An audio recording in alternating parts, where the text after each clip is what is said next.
Selamat datang kembali. Malam telah tiba, dan seperti biasa, kamu mungkin mencari suara yang tenang, yang bisa menemani perjalananmu ke alam tidur. Bayangkan dirimu jauh dari keramaian modern. Tidak ada lampu kota, tidak ada mesin yang berdengung, hanya suara angin yang menyentuh ladang, dan desir pelan air di kanal irigasi yang dibuat dengan tangan. Kita akan berjalan ke belakang sejarah, menuju Jepang zaman Edo, sekitar abad ke-17 hingga ke-19, zaman di mana samurai masih berdiri gagah, tapi tidak selalu dengan pedang yang terhunus. Zaman di mana pertanian adalah nadi kehidupan, dan rakyat jelata adalah tulang punggung sebuah negeri yang tertata rapi, namun berat untuk dijalani. Malam ini, kita tidak akan mengikuti para pendekar. Kita tidak akan menonton duel dengan katana. Sebaliknya, kita akan menyelami dunia yang lebih sunyi, lebih lambat, dan lebih melelahkan. Kehidupan para petani, para pengabdi tanah, yang hidup bukan untuk berperang, tetapi untuk bertahan. Tarik napas dalam-dalam, dan bayangkan langkah kakimu menginjak tanah berlumpur sawah. Kita mulai dari segmen pertama. Bayangkan, kamu terbangun sebelum matahari muncul. Udara pagi masih dingin menusuk tulang, dan atap rumahmu yang terbuat dari jerami meneteskan embun malam. Di luar, kabut masih menyelimuti hamparan sawah yang akan kamu masuki, dengan kaki telanjang, dan tubuh yang masih memar dari kemarin. Kamu adalah seorang petani di Jepang zaman Edo. Tepatnya, seorang hyakush, kelas terendah, tapi terbanyak, tidak punya tanah sendiri, dan tidak punya pilihan lain selain bekerja. Tanah yang kamu bajak bukan milikmu, ia milik tuan tanah, dan pada akhirnya, milik negara. Kamu bertani untuk bertahan hidup, tapi juga untuk membayar pajak padi yang tidak pernah terasa cukup ringan. Di masa itu, pajak tidak dibayar dengan uang, ia dibayar dengan padi, hasil kerja kerasmu sendiri. Sekitar 40 hingga 60% dari seluruh hasil panen harus kamu serahkan. Dan jika musim panen buruk, kamu tetap harus bayar. Jadi, meskipun sawahmu penuh, perutmu bisa tetap kosong. Kamu menanam bibit padi dengan tanganmu, satu persatu, di bawah matahari yang tidak pernah memberi belas kasihan. Dan jika kamu cukup beruntung, kamu punya seekor sapi atau kerbau untuk membantu membajak tanah.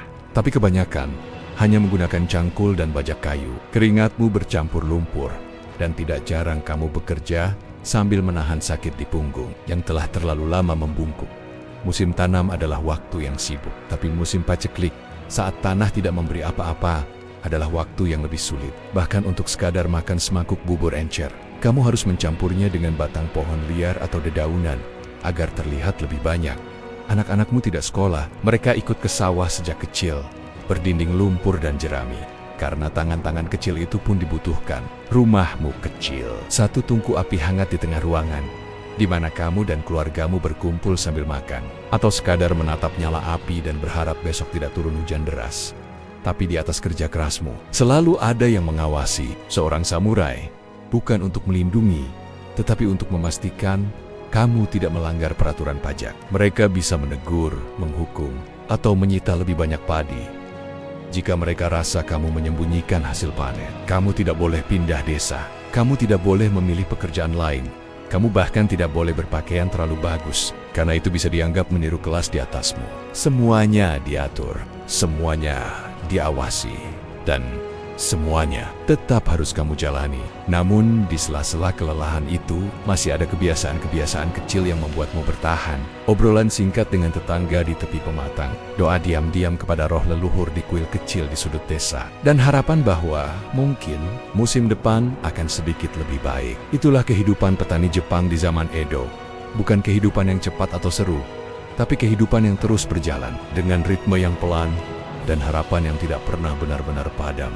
Kini, mari kita alihkan pandangan dari tanah dan lumpur ke ruang perencanaan dan pengaruh. Kita akan bertemu dengan seorang tokoh besar yang mengatur dunia seperti catur dan membentuk zaman Edo menjadi periode damai yang kaku dan panjang. Bayangkan kamu sedang berdiri di atas balkon istana kayu, dikelilingi taman yang tertata sempurna dengan pohon pinus kerdil, batu-batu halus, dan kolam koi yang tenang. Angin berhembus pelan, dan aroma dupa dari kuil terdekat masih menggantung di udara. Di sanalah, di balik layar bambu dan tatami, duduk seorang lelaki yang mengubah nasib seluruh Jepang, Tokugawa Ieyasu. Dia tidak berteriak, tidak menunggang kuda dengan pedang terhunus, tapi langkah-langkahnya pelan, pasti, dan penuh strategi. Ieyasu lahir pada tahun 1543 di masa Jepang penuh kekacauan. Ini adalah masa Sengoku Jidai, zaman di mana para daimyo saling bertarung tanpa henti. Kamu bisa dibunuh karena salah ucap atau salah berpihak. Kekuasaan berubah tangan seperti bayangan, dan hanya mereka yang bersabar yang akan bertahan. Dan Ieyasu adalah lambang kesabaran. Dia menghabiskan sebagian masa kecilnya sebagai sandera, disandera oleh klan musuh untuk menjamin kesetiaan keluarganya. Namun, dari pengalaman ini, dia belajar satu hal penting. Diam bukan berarti kalah, dan menunggu bukan berarti lemah. Setelah pertempuran demi pertempuran, bersekutu dan mengkhianati, Ieyasu akhirnya berada di sisi pemenang dalam pertempuran Sekigahara tahun 1600, sebuah titik balik dalam sejarah Jepang. 3 tahun kemudian, dia diangkat sebagai shogun pertama dari Kesogunan Tokugawa. Dan dari sinilah zaman Edo dimulai. Tapi bukan kemenangan yang membuat Ieyasu dikenang, melainkan ketertiban. Dia membentuk sistem yang membuat Jepang terisolasi selama lebih dari 2 abad. Tidak ada perang besar, tidak ada campur tangan asing, dan tidak ada perubahan tiba-tiba. Tapi di balik stabilitas itu, ada kekakuan yang mencekik. Ieyasu membuat sistem kelas sosial yang sangat ketat. Petani tetap petani, pedagang tidak bisa menjadi bangsawan, samurai dilarang berdagang, dan semuanya diawasi. Dia juga membuat sistem Sankin Katai, di mana daimyo harus tinggal di Edo selama setahun sekali. Dengan keluarganya ditinggal sebagai sandera, bukan demi keamanan, tapi untuk menguras keuangan mereka dan menjaga mereka tetap lemah. Bahkan agama pun tidak luput dari pengawasan. Kristen dilarang, para misionaris diusir, sebagian dieksekusi, dan kuil-kuil Buddha dilibatkan dalam sistem administrasi untuk mencatat siapa tinggal di mana, siapa beribadah dan siapa tidak. Ieyasu tahu, perang tidak hanya dimenangkan dengan pedang, tapi dengan aturan, pajak, dan rasa takut yang tertata rapi. Ironisnya, meski dikenal sebagai penguasa damai, hidup Ieyasu sendiri penuh intrik dan pengkhianatan. Dia tidak selalu dipercaya. Dan bahkan setelah pensiun, dia tetap menarik benang kekuasaan dari balik layar. Ketika dia wafat, makamnya dibangun megah di Nikoto Shogu, dikelilingi hutan cemara dan ukiran emas. Tapi, bagi rakyat kecil, warisannya bukanlah kuil yang indah, melainkan sistem kehidupan yang kaku, lambat, dan tidak bisa diubah. Jadi, jika kamu bertanya, siapa yang membuat petani Jepang zaman Edo harus hidup dalam aturan sedemikian ketat, dengan pajak, pengawasan, dan takdir yang tak bisa dilawan? Jawabannya adalah Tokugawa Ieyasu. Kini, dari istana dan jalanan Edo, mari kita pindah ke tempat yang lebih sunyi, lebih misterius, ke balik kabut di lereng gunung, di mana suara bisikan bukan datang dari manusia, melainkan dari dewa. Segmen berikutnya akan membawa kita ke Orakel Gunung Kuno, tempat orang-orang berjalan jauh hanya untuk mendapat satu kalimat nasihat yang samar. Bayangkan pagi yang dingin dan berkabut di lereng gunung. Udara begitu sejuk hingga napasmu terlihat, dan hanya suara bambu yang berderak pelan ditiup angin. Jalan berbatu yang menanjak terasa berat, dan setiap langkah menuju puncak kuil seperti mendekatkanmu, bukan hanya pada ketinggian, tapi pada sesuatu yang jauh lebih tak terlihat. Jawaban, kuil ini adalah tempat tinggal para miko, pendeta wanita yang menjadi perantara antara manusia dan dewa. Dan di sini, para pengelana dari desa-desa jauh datang dengan harapan, kegelisahan, dan pertanyaan dalam hati. Apa yang akan terjadi dengan panen tahun ini? Apakah anakku akan sembuh? Haruskah aku menikahinya? Di zaman Edo, ketika kehidupan terikat pada musim dan nasib, satu bisikan dari dewa bisa menjadi satu-satunya pegangan. Namun, seperti banyak hal dalam sejarah, apa yang tampak sakral dan suci juga bisa menjadi sistem yang teratur. Dan, dalam banyak kasus, terencana. Di balik kabut dan dupa yang harum, terdapat proses panjang yang bisa dibilang sangat manusiawi. Orakel tidak diberikan sembarangan. Ada struktur. Pengunjung datang, melakukan ritual pembersihan, memberikan persembahan, dan kemudian menunggu giliran. Omikuji, gulungan nasib, dikocok dalam tabung kayu. Setiap orang mendapatkan hasil acak. Tapi jika kamu menyumbang lebih banyak, kadang nasib burukmu bisa diperbaiki dengan upacara tambahan. Kata-kata orakel biasanya samar, seperti bayangan gunung akan lebih gelap sebelum cahaya datang. Burung yang terbang terlalu tinggi bisa kehilangan arah. Terserah bagaimana kamu memaknainya. Artinya, namun para pendeta tahu betul, makna yang tidak jelas justru memberi ketenangan. Karena pikiranmu akan bekerja sendiri mengisi kekosongan itu, dan bila kamu merasa ragu, kuil menyediakan penafsiran lanjutan. Tentu, dengan sumbangan yang sesuai. Bukan hal aneh jika kuil besar di zaman Edo menjadi pusat ekonomi lokal. Ada penginapan untuk peziarah, tokoh-tokoh kecil yang menjual jimat keberuntungan, dan bahkan sistem langganan doa dari keluarga bangsawan. Beberapa miko dikenal bukan hanya karena kemampuan spiritualnya, tapi karena kecakapannya dalam membaca karakter manusia dan memberi ramalan yang tepat sasaran secara psikologis. Dengan kata lain, mereka adalah konsultan emosional zaman feodal. Namun, tidak semua orakel adalah penipuan. Bagi banyak orang, pengalaman spiritual itu nyata, dan kuil-kuil yang jujur tetap ada. Tapi sejarah mencatat, ketika iman bertemu struktur dan uang, yang muncul bukan hanya kedamaian, tapi juga sistem yang bisa dimanfaatkan. Bagi para petani yang terbiasa bekerja dalam diam, kuil di gunung bukan hanya tempat bertanya kepada dewa, tapi tempat didengarkan. Dan dalam dunia di mana suara rakyat kecil jarang terdengar, mungkin satu bisikan samar dari langit, meski berbayar, sudah cukup untuk memberi harapan dan arah. Sekarang, dari keheningan mistis dan suara dedaunan, kita akan melangkah kembali ke pusat kota, ke dunia di mana suara lantang menggema dari cangkir sake dan tawa mengalir bersama arak. Sebuah pesta bukan untuk rakyat biasa, melainkan untuk mereka yang duduk di atas sistem.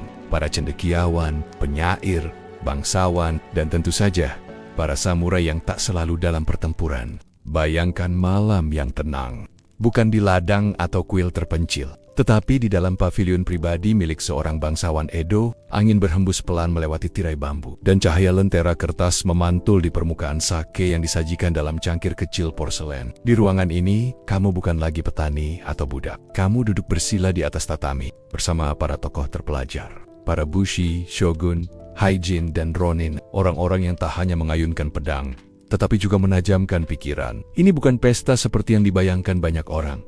Tak ada musik keras atau keramaian. Justru sebaliknya, pesta ini sunyi, ritualistik, bahkan kontemplatif. Minum sake bukan soal mabuk, tapi tentang irama sosial. Mengisi cangkir orang lain lebih penting daripada mengisi cangkirmu sendiri. Menyeruput perlahan sambil mendengarkan puisi atau diskusi filosofis tentang keindahan dalam kesementaraan. Dalam budaya Jepang Edo, istilah seperti mono nomor aware, kesadaran akan kefanaan, menjadi topik malam yang hangat. Dan setiap tegukan arak adalah pengantar menuju pemahaman, atau mungkin pelupa dari tekanan dunia luar. Para samurai yang tidak sedang di medan perang sering menyelami ajaran Zen dan Bushido, pembicaraan tentang kehormatan, bagaimana menghadapi kematian, atau bagaimana memahami dunia melalui puisi haiku. Misalnya, lonceng kuil berbunyi, daun musim gugur jatuh tanpa suara, dan seisi ruangan akan diam beberapa saat, seolah membiarkan makna itu masuk perlahan. Namun tidak semua pembicaraan begitu mendalam. Di balik formalitas, pesta ini juga adalah tempat pertukaran kekuasaan. Konspirasi kecil, aliansi bisnis, bahkan strategi politik dibahas dengan nada lembut, dibungkus dalam cerita rakyat, atau disamarkan dalam puisi satir. Bangsawan Edo tahu, kata-kata bisa lebih tajam dari katana, dan pesta ini adalah medan perangnya. Ruangan dipenuhi benda-benda kecil, tapi semuanya punya makna. Lukisan tinta sederhana, tanaman bonsai yang diletakkan hati-hati, dan dupa yang menyala dengan irama lambat. Semua dirancang untuk menciptakan suasana wabi-sabi. Keindahan dalam ketidaksempurnaan, dan kedamaian dalam kesunyian. Dan dalam ketenangan itulah, para elit Jepang menemukan semacam kontrol atas dunia. Kehidupan mungkin penuh tekanan, tapi malam seperti ini, dengan sake yang hangat dan obrolan tenang, menjadi tempat di mana kekuasaan dan pikiran bertemu dalam keheningan. Sekarang, setelah kita menyusuri 4 dunia yang sangat berbeda, dari ladang becek petani, ke ruang eksekusi yang sunyi, ke puncak mistis kuil orakel, hingga ke dalam pavilion elit yang penuh estetika, kita kembali pada kenyataan sederhana. Sejarah tidak selalu megah. Terkadang, sejarah itu lambat, diam, penuh kerja keras yang tak tercatat. Tapi di balik keheningan itu, terdapat napas peradaban. Tarik napas perlahan. Bayangkan aroma kayu tua dan angin musim gugur dari era yang jauh. Lupakan sebentar suara kota, layar ponsel, dan daftar pekerjaan besok pagi. Karena malam ini, kamu telah berjalan jauh melewati waktu. Di dunia yang terasa asing, tapi entah bagaimana, mengingatkan kita bahwa manusia selalu punya rutinitas, selalu mencari makna, selalu berusaha bertahan. Biarkan pikiranmu tertinggal di sana, di dunia Edo yang tenang, tempat peluh dan puisi hidup berdampingan.